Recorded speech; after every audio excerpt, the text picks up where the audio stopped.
In a tweet with over 8,800 likes, Fighting Games Daily says all Street Fighter 6 Costume 3 costs $99.98 in total. Blah. Like, if you're a broke boy, just say so. Question gets asked, how much is just one in general? They respond, 300 FC per costume, but you can't buy 300 FC.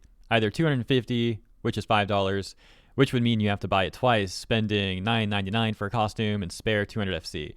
Or you can get 610 FC, $11.99, which can buy 2 costumes. Either way, you're spending $10. And also showing that screenshot. Someone's saying you're lying, there's no way, and they say I wish I was, and further break it down. With a quote tweet talking about the recent monetization of Street Fighter 6, which we're going over, and also Mortal Kombat 1. People also talking about this over on Reddit, with this user saying, I still say boycott this round until they admit this is BS. They will only keep doing this for the life of the game if we buy it. The OP saying, MK seemingly changed a few things after some backlash, so hopefully Capcom listens to fan complaints to an extent. And a bit of discourse here where someone tries to defend the practices and someone else responds disagreeing with them. Let's read.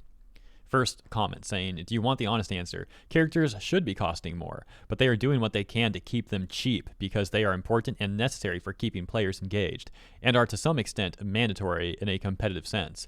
To offset this, they need to make their money somewhere, so the superfluous optional things end up costing more, which doesn't have any impact on the average player they're trying to retain, and allows them to keep the necessities cheap. Same reason why the game is relatively cheap, which this other person responds saying, no, it's not, in response to that person saying specifically the game being relatively cheap, and then adding, it's a full price game with a $105 Ultimate Edition and $30 Season Pass and a $50 Premium Pass, all of which don't include content like the new outfits and the Battle Passes that you have to purchase with premium currency that exists to make buying things inconvenient and trick you into spending more than what the price tag says.